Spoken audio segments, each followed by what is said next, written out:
I know we got a lot of reaction to our post, our video that you put up on Instagram and Facebook. You can find us at Ryan Gorman Show. Hillary Clinton coming to town. Yeah. So one person said, no, thank you. Don't care to hear any of the venom she spews. She is pure evil. Another person said, I would rather have free tickets to a place where you go gouge your eyes out with a rusty screwdriver. Okay, so they don't want the VIP experience we're working on getting for our listeners. No, I don't think so, actually. I don't think it's going to be a hit. And then I like this one. This is such a funny bit. You need to go nationwide with your show. Okay, I like that one. Yeah.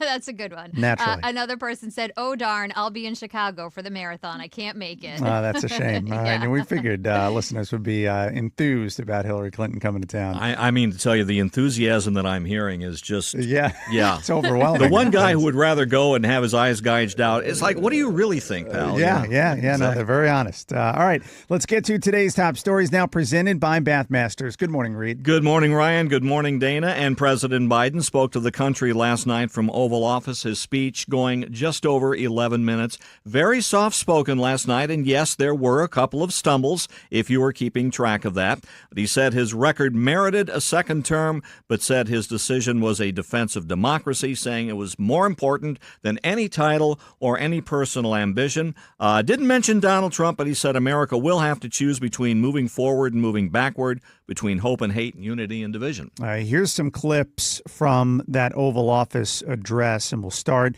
with him, like you said, saying he's going to pass the torch to a new generation.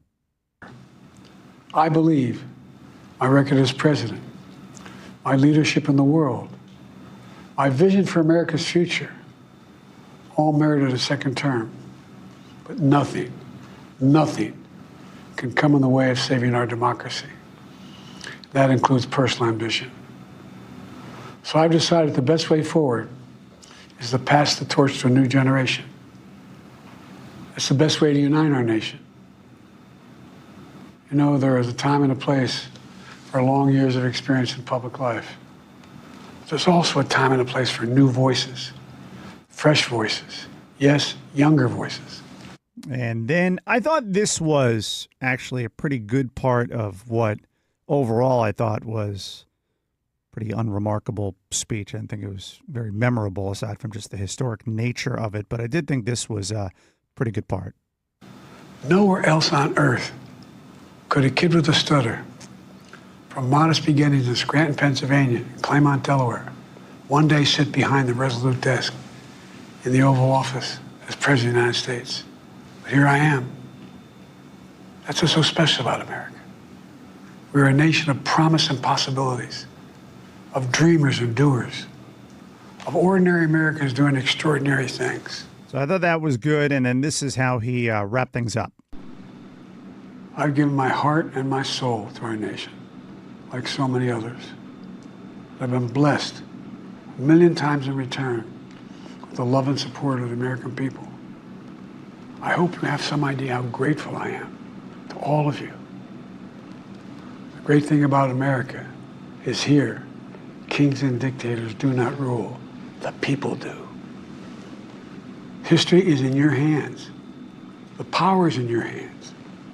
The idea of America lies in your hands. We just have to keep faith, keep the faith.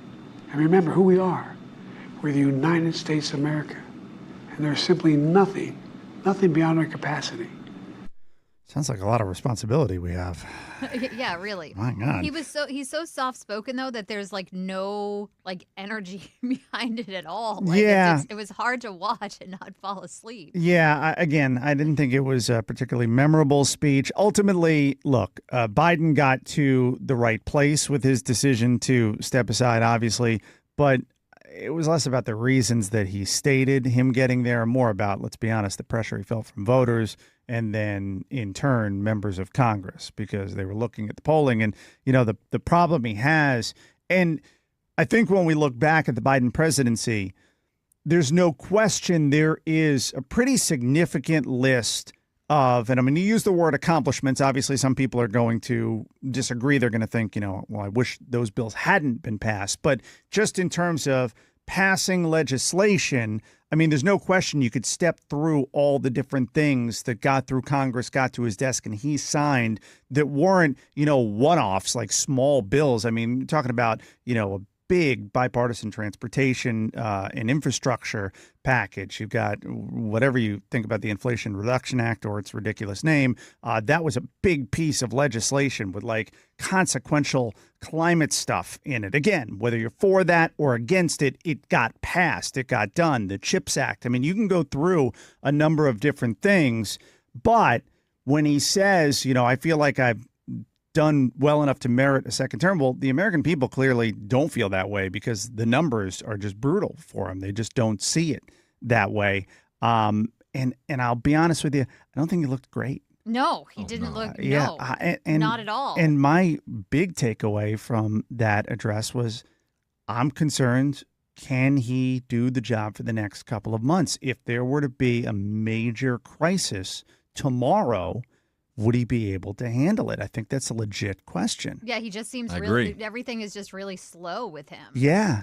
And look, this couldn't have been an easy speech to give. I mean, you're stepping away. You could see how much these people in D.C., they just want to cling to power. There is a congressman, I didn't even know who he was, 87 years old.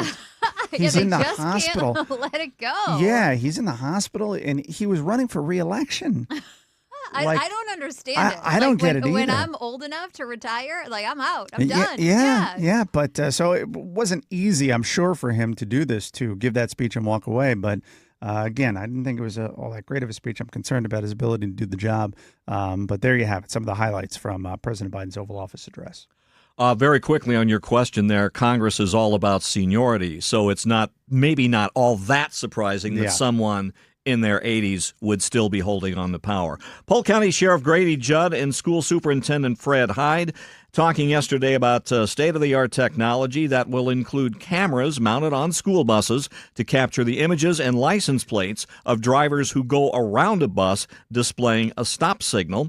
Hyde said 22 students died last year in Polk County because of traffic fatalities or some other situation. But more to the point, he claims there were about 400 incidents where bus drivers said someone went around the bus after it stopped. So the camera will take the picture of your license plate. If you go around a stopped bus, there will be a 60-day grace period, and then you're going to get either a citation or a warning. Not the strategy I would have employed for this issue. I think the buses, instead of cameras and all this fancy technology, they should be equipped with spikes that roll out when the stop signs come out on either side. That's actually a really there good you idea. go. And I think that would solve the problem, that would be right? a lot more effective than the stop sign. Yeah. I think you try that to would do solve it, you're not going anywhere. Right. I think that's going to stop people right in their tracks. But a just lot of districts are doing this with the cameras, though, so now Polk County is the latest. And I'll tell you guys, if I was this groomed to be,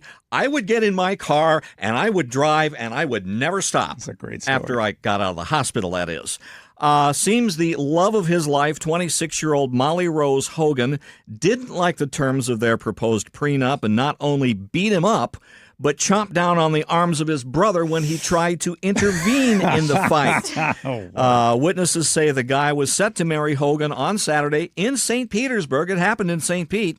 He tried to get away multiple times. He was ultimately pulled away from her.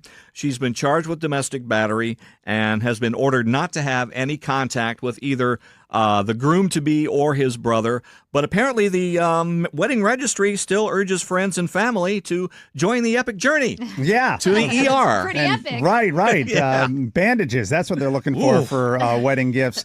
That prenup conversation, it's a touchy one sometimes, I guess. Oh, yeah, it can be. Yeah. What you call a bridezilla with a capital B. Yeah, and she did not take that well. Today's top stories with Reed Shepard. Reed, thanks so much. Thank you.